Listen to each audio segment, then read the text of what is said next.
우리 인생은 만남에서 모든 것들이 이루어집니다.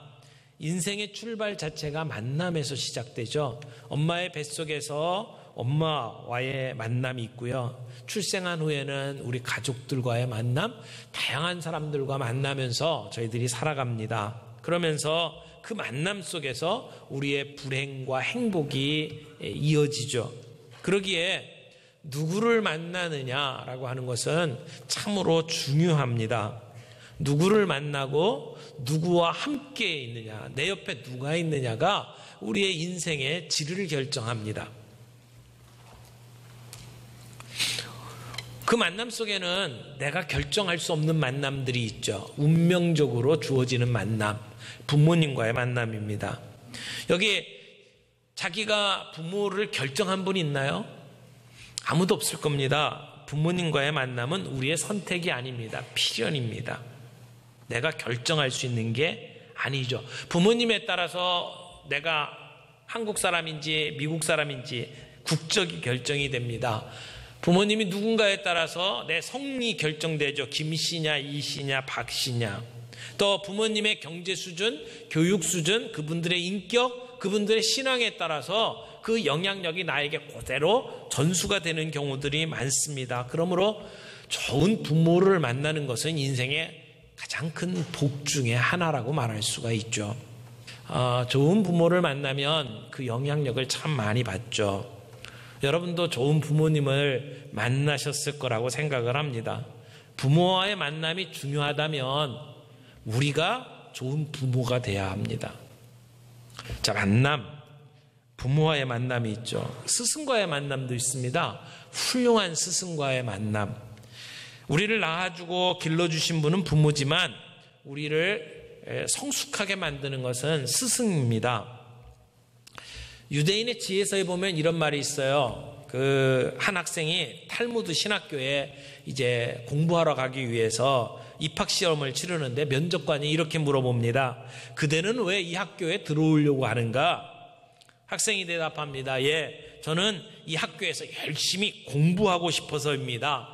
이 말을 듣고 면접관이 고개를 가로 저으면서 만일 자네가 공부하기 위해서라면 도서관으로 가는 편이 좋겠네. 학교는 공부하러 오는 곳이 아니네. 이렇게 이야기를 했어요. 그러니까 그 학생이 눈이 동그랗게 커지면서 휘둥글레해져서 예? 그러면 학교는 무엇하러 오나요? 라고 물어봤답니다. 그때 그 면접관이 학교란 위대한 스승을 만나서 훌륭한 삶을 배우기 위해서 오는 곳이라네. 그렇게 이야기를 해줬답니다. 여러분, 좋은 선생님 만나는 것도 복이죠. 우리 자녀들이 그런 면에 있어서 좋은 선생님 만날 수 있도록 기도하는 것 우리에게 필요하다고 생각을 합니다. 우리의 삶에 가장 영향력을 끼치는 또 하나의 만남은 부부간의 만남이죠. 참 부부로 만나는 것도 신비한 일입니다. 저는 고등학교 2학년 때 어떤 모임에 갔다가 이렇게 사람들이 같이 앉아 있는데 다 흑백으로 보이는데 한 아가씨만 칼라로 보이더라고요. 그때부터 친구가 돼서 10년 동안 교제를 하고 그리고는 결혼을 해서 지금 31년째 살고 있습니다. 좋은 아내, 좋은 남편을 만나는 것 우리 인생의 큰 복이죠. 친구와의 만남도 정말 중요합니다. 친구 따라 강남 갔다 뭐 이런 얘기도 있고요. 학교에서 사고 치면은 늘 부모님들이 하는 말이 얘가 좋은 친구를 못 만나고 나쁜 친구를 만나서 그렇다고. 자기 아들, 자기 자녀가 잘못됐다는 얘기는 안 하죠. 친구 잘못 만나서 그렇다고 이야기들을 합니다. 친구가 정말 중요합니다. 독일이 EU에 편입되기 전에 그 독일 화폐 가운데 그 사람 얼굴이 나오죠. 우리나라에는 뭐 이순신 장군, 세종대왕 이런 얼굴들이 나옵니다만은 독일 화폐에는 이 화가 그림이 한 분 나왔어요. 알브레이트 뒤러라고 하는 화가인데 이분은 르네상스 시대에서 그 그림을 그렸던 화가입니다. 이분이 어렸을 때 굉장히 가난했어요. 그래서 미술 공부를 하고는 싶은데 학비를 댈 수가 없었습니다. 근데 같은 처지에서 비슷하게 미술 공부를 하는 친구가 있었습니다. 두 친구가 같이 낮에는 열심히 일을 하고 밤에는 그림을 공부하고 그랬는데 이게 그림 공부가 진척이 안 되는 거예요. 그래서 고민을 하다가 이 친구 둘이서 이렇게 이야기를 했습니다. 이제 뒤로의 친구가 먼저 이렇게 제안을 했습니다. 네가 먼저 공부해라. 나는 내가 졸업할 때까지 식당에서 일하면서 내 뒷바라지를 해줄 테니까 네가 먼저 공부를 하고 네가 졸업한 뒤에 나를 뒷바라지 해주면 좋지 않겠냐. 그래서 그 친구는 뒤로를 위해서 굉장히 열심히 일하면서 꼬박꼬박 그 친구의 학비를 댔습니다. 뒤로가 공부를 마칠 쯤 됐을 때에는 이제 실력이 늘어서 뒤로의 그림이 한두 점씩 팔리기 시작을 했습니다. 어느 날 뒤로가 오래간만에 자기 친구를 만나기 위해서 식당에 찾아갔는데 마침 그 친구가 기도를 하고 있었습니다. 그 친구의 기도는 이런 내용이었습니다. 주여, 저의 손은 노동으로 굳어져서 더 이상 그림을 그릴 수가 없게 되었습니다. 내가 할 몫의 능력을 뒤로에게 주시고 주의 영광을 위해서 저 친구가 정말 진실된 그림을 그릴 수 있게 도와주시옵소서. 이런 기도를 하고 있는 모습을 보았습니다. 그래서 뒤로가 굉장히 감동을 받았죠. 그 모습을 지켜보다가 바로 붓을 들고 그 친구가 이렇게 기도하고 있는 손을 그리기 시작을 했습니다. 그것이 유명한 뒤로의 기도하는 손이라고 하는 작품입니다. 헌신적인 친구를 만난 덕분에 그 시대에 제일 잘 나가는 화가가 될 수 있었고요.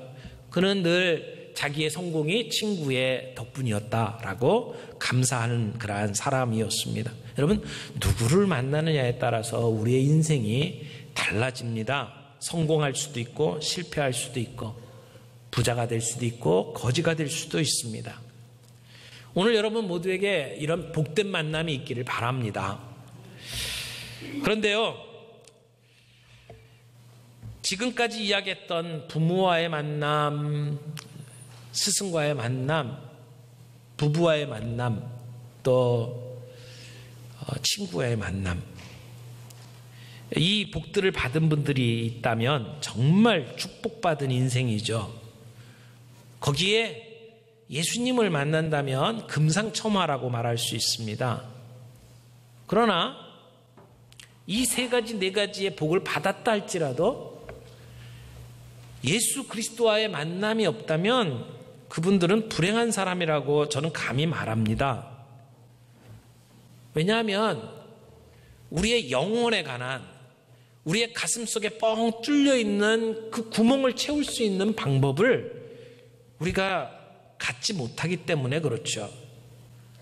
혹시 이 가운데에는 우리가 가지고 있던 그런 만남 가운데 이런 만남을 제대로 못 갖고 있는 분들도 있을지 모릅니다. 좋은 부모를 못 만났다, 또는 좋은 부부관계를 못 맺었다, 뭐 여러 가지 면에 있어서 그런 복을 못 받았다, 나는 지지리도 이런 면에 있어서는 복이 없다라고 생각하는 분들도 있을지 모릅니다. 그러나 비록 우리의 삶 속에 그런 복이 없다 할지라도 예수 그리스도와의 만남이 제대로만 이루어진다면 우리는 그 부족한 부분들을 딛고 일어설 수 있는, 인생의 역전이 일어나는 축복을 경험할 수 있다고 말할 수 있습니다.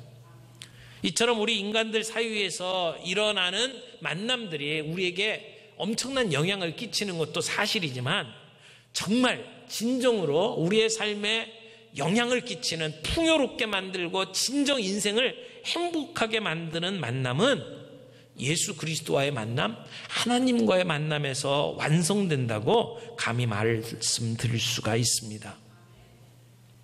여러분, 과학자인 아인슈타인이 이런 얘기를 했어요. 세상을 보는 데는 두 가지 방법이 있다. 한 가지는 모든 만남을 우연으로 보는 것이고, 다른 한 가지는 모든 만남을 기적으로 보는 것이다.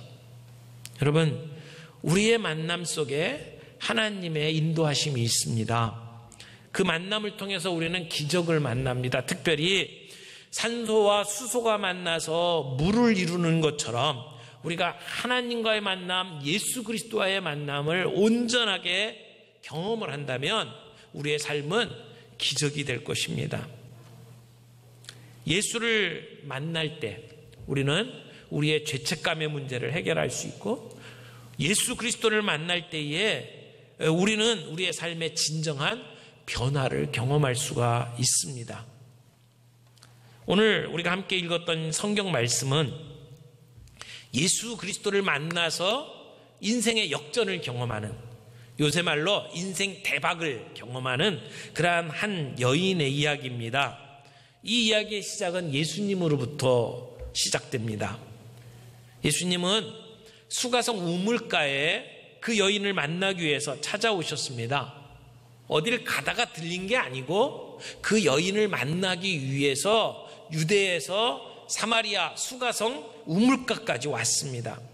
그 우물가에 도착한 시간이 정오쯤 되었습니다. 햇볕이 쨍쨍 내려지는 한낮입니다. 거기까지 예수님이 오려면 그 사막길을 터덜터덜 걸으며 그리고 진땀을 흘리면서 아마 아침 일찍 출발을 해야만 했을 것입니다. 적어도 4시간, 5시간 이상 걸리는 길을 걸어 오셔야만 했습니다. 왜? 그 여인을 만나기 위해서. 거기에다가 그 당시에 우물들은 대개 성 밖에 있었습니다. 그래서 이 성에서 우물까지 거리도 어느 정도 있었을 것입니다. 동네 사람들이 날마다 그 물을 깃기 위해서 그 길을 걸어갔습니다. 요즘은 물 구하기가 쉽죠. 집 안에 다 수도꼭지가 있어서 물 깃기 위해 성 밖으로 나가서 가가지고 그 물동이에 이고 다시 돌아온다. 이건 요즘 사람들은 아마 생각하기도 싫을 겁니다.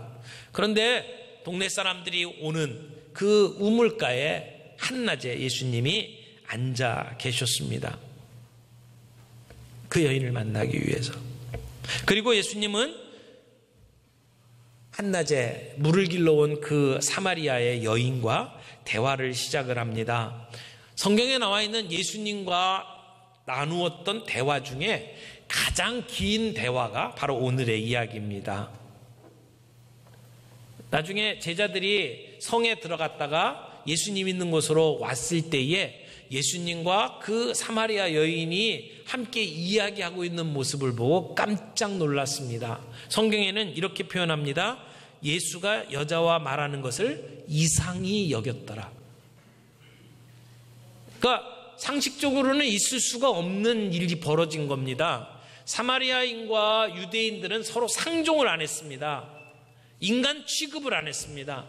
그러니까 대화를 안 하죠. 그런데다가 한쪽은 남자고 한쪽은 여자입니다. 예수님은 그 여인과 대화를 합니다. 이 여자가 어떤 여자인지는 18절에 나옵니다. 이렇게 이야기하죠. 내가 남편 5이 있었으나 지금 있는 자는 내 남편이 아니니. 자, 그러면 이미 남편 5이 거쳐갔고 지금 또 다른 남편과 살고 있다는 얘기입니다. 그러니까 온전한 남편이 아니겠죠. 어떤 이유에서는지 이미 5번이나 결혼을 하고 헤어졌습니다.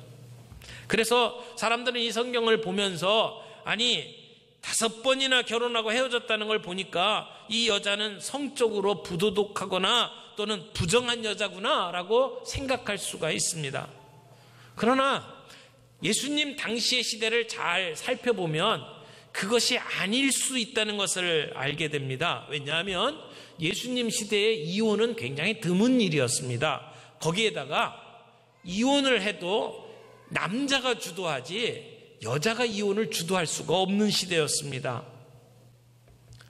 그런 입장에서 보면 자기가 남자를 갈아치운 게 아니죠. 남자에게 버림을 받은 것이죠. 그러니까 엘리자베스 테일러처럼 남성 편력이 대단한 여자가 아니라 오히려 남자들에게 버림받은 여인인 것을 알 수가 있습니다. 그 당시에는 여성이 혼자서 살아가기가 정말 쉽지 않은 시대였습니다. 이게 중동 지역이지 않습니까? 그래서 남자가 낮은 계층에 있는 여자들을 원할 경우에는 이미 결혼한 남자라고 하더라도 첩이나 둘째 부인으로 불러들일 수가 있었습니다. 그리고 그런 사람 밑에 들어가는 것이 여자로서 생존하는 유일한 방법이었던 시대였습니다. 그러니까 그런 과정들을 거치면서 얼마나 힘든 삶을 살았는지 우리는 추측해 볼 수가 있습니다. 그리고 예수님과 대화를 시작을 합니다. 그 이야기가 아주 드라마틱합니다.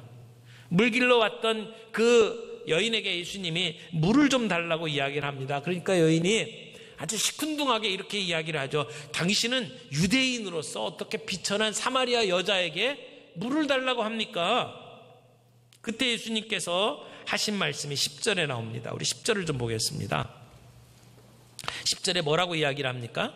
예수께서 대답하여 이르시되, 다 같이, 내가 만일 하나님의 선물과 또 내게 물 좀 달라 하는 이가 누구인 줄 알았더라면 네가 그에게 구하였을 것이요 그가 생수를 내게 주었으리라.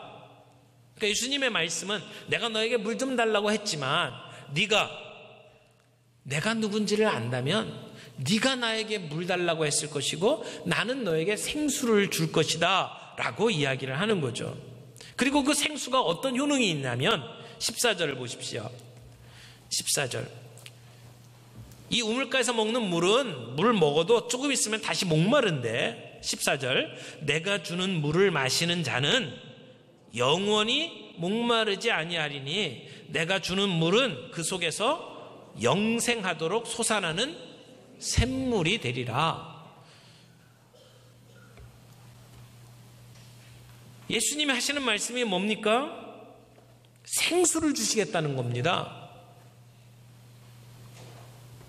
여러분, 우리가 목이 마를 때 시원한 생수를 마시면 얼마나 좋습니까?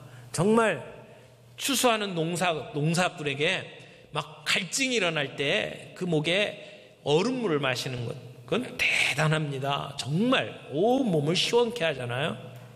그런 생수, 주님이 생수를 주시겠다는 거예요. 근데 이 생수가 뭡니까? 생수는 기본적으로는 구원을 말하는 거죠. 그렇지만 단지 천국에 들어가는 구원만을 이야기하는 것은 아닙니다. 예수님은 지금 생수를 주겠다라고 했을 때 그 생수는 바로 자기 자신을 말하는 겁니다. 예수님 자신이요. 내가 바로 생수다라고 예수님이 자신을 소개하는 겁니다. 이 물을 마시게 되면 영원히 목마르지 아니한다. 그리고 속에서 영생하도록 솟아나는 샘물이 된다라고 예수님은 말씀을 하셨어요. 그러니까 우리의 속에서부터 치밀어 오르는 무엇이 있다는 겁니다. 그게 기쁨일 수도 있고요. 그게 세상에서 줄 수 없는 평안일 수도 있고요. 그것이 지금까지 억눌렸던 가운데 자유를 주는 그러한 해방감일 수도 있고요. 아니면 이 세상을 향해서 마음껏 외치고 싶은 감격일 수도 있습니다. 뭔가가 이 생수를 마시면 우리의 가슴 속에서부터 치밀어 오른다는 이야기를 하는 겁니다. 그러니까 얼마나 예수님을 만나고 생수를 마셨을 때 좋으면 이 여자는 자기가 물 길러 온 것도 까먹고 물동이를 버려두고 동네로 뛰어갑니다. 그리고는 동네 사람들에게 내가 행한 모든 일들을 나에게 이야기한 사람이 있다, 선지자가 있다라고 외쳤습니다. 내가 행한 일이라는 게 뭡니까? 지금까지 내가 어떤 삶을 살아왔는지, 내가 얼마나 수치스러운 삶을 살았고, 내가 얼마나 그런 사람들을 피해서 숨어 사는 삶을 살았는지, 그런 내 삶에 대해서 말한 사람이 여기 있다는 것입니다. 여러분, 조금 전까지만 해도 사람들을 피하고 무서워하고 그래서 수치스러워하면서 물을 길러왔던 여인이 이제는 동네방네 사람들에게 내가 살아왔던 삶을 부끄러움 없이 지금 이야기를 하고 있습니다. 얼마 전까지만 해도 내 아픈 상처 누가 건드릴까봐 강박관념에 사로잡혀 살던 여인이 아니었습니까? 그런데 이제는 자기의 삶을 대놓고 이야기하는 사람으로 바뀌었습니다. 나의 행한 모든 일을 내게 말한 사람을 와봐라 라고 소개를 하는 겁니다. 너희들은 내가 누군지 알지 않느냐? 그런데 내 과거를 다 아는 분이 여기 있더라 라고 이야기를 하는 겁니다. 그 여인의 인생에 놀라운 변화가 일어난 겁니다.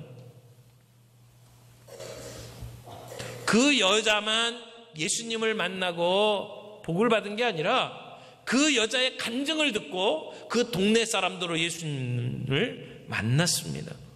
어떻게 이렇게 사람이 달라질 수 있을까요? 비참한 인생, 수치스러운 인생을 살던 이 여자가 단지 얼마 만에 이렇게 완전히 달라질 수 있었습니다. 그것은 생수를 마셨기 때문이죠. 예수를 만났기 때문입니다. 내 문제를 해결해 줄 수 있는 예수 그리스도를 만났기 때문에 그의 모든 수치가 벗어졌습니다. 죄책감에서 해방되었습니다. 부끄러움이 사라졌습니다. 주님을 만나면 우리의 삶이 바뀝니다. 쓸모없고 가치없게 보였습니다.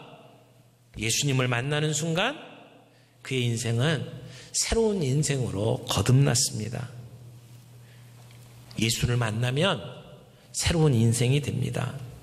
예수를 만나면 이렇게 변화됩니다. 왜 우리는 예수 그리스도를 만나야 합니까? 유명한 철학자 파스칼이 이런 말을 했습니다. 모든 사람의 마음에는 하나님이 만든 하나의 공백이 있는데 이 공백은 온 우주로도 채울 수 없고 이 욕망의 구덩이는 예수로만 채워진다. 오직 예수로만 채워진다. 여러분, 이 여인은 지금까지 마음속에 뻥 뚫린 그런 공백을 가지고 살아왔습니다. 만족할 수가 없었습니다. 수치심과 부끄러움을 가지고 살아가는 인생이었습니다. 그래서 영혼의 갈증을 가지고 살아가는 삶이었습니다. 그 공백, 무엇으로 채울 수가 있느냐? 예수님을 만나야 된다는 겁니다. 세기의 탕자로 온갖 쾌락을 일삼다가 회개하고 돌아온 어거스틴은 이런 얘기를 했어요. 사람이 하나님의 품에 안길 때까지는 참 평안을 가질 수 없었다. 어거스틴은 하나님의 품에 안길 때까지는 참된 평안을 누릴 수가 없었다고 고백했습니다.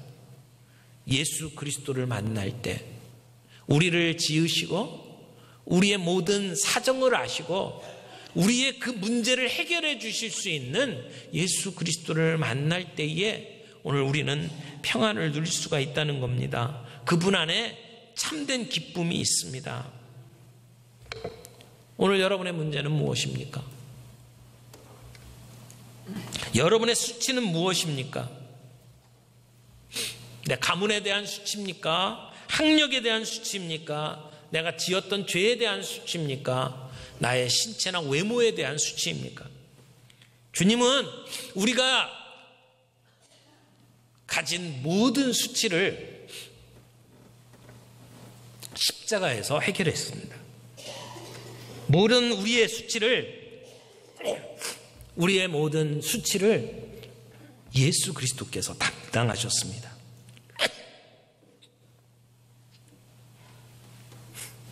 이 여자가 해결하기 위해서 애썼던 그 모든 갈증이 예수님을 만나자 사라졌습니다. 우울증이 날아갔습니다. 죽이고 싶다고 생각했던 보복 심리가 사라졌습니다. 더 이상 살고 싶지 않다라고 생각했던 자포자기하는 마음이 사라졌습니다. 그리고 어디선가 힘이 솟기 시작을 하는 겁니다. 새로운 힘이 그 가슴 속에서 올라오는 겁니다. 예수님이 생수였습니다. 여러분 마음속에 이런 정서 불안이 혹시 있지 않습니까? 치유받기를 바랍니다. 잠 못 자는 삶입니까? 치유받기를 바랍니다. 누군가가 죽이고 싶도록 밉습니까? 그런 증오감이 계속해서 밀려옵니까? 여러분의 마음속에 평안이 없습니까?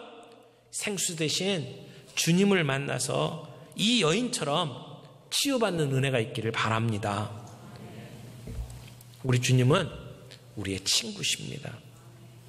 우리를 친구로 여기고 찾아오셨습니다. 그리고 그 친구를 위해서 목숨을 내어주셨습니다. 오늘 우리는 한 치 앞을 내다보지 못하는 세상을 살아가고 있습니다. 지금 우리는 다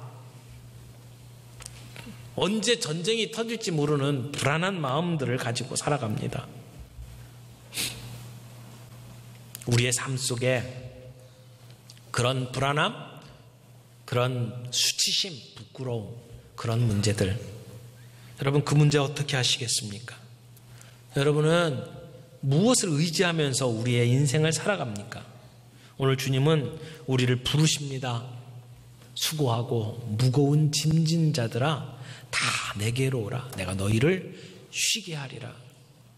그분을 영접하십시오. 믿으십시오. 내가 한번 그분이 가르친 것이 무엇인지 공부하겠습니다. 그리고 따라가겠습니다. 마음속에 그런 결심이 있기를 바랍니다.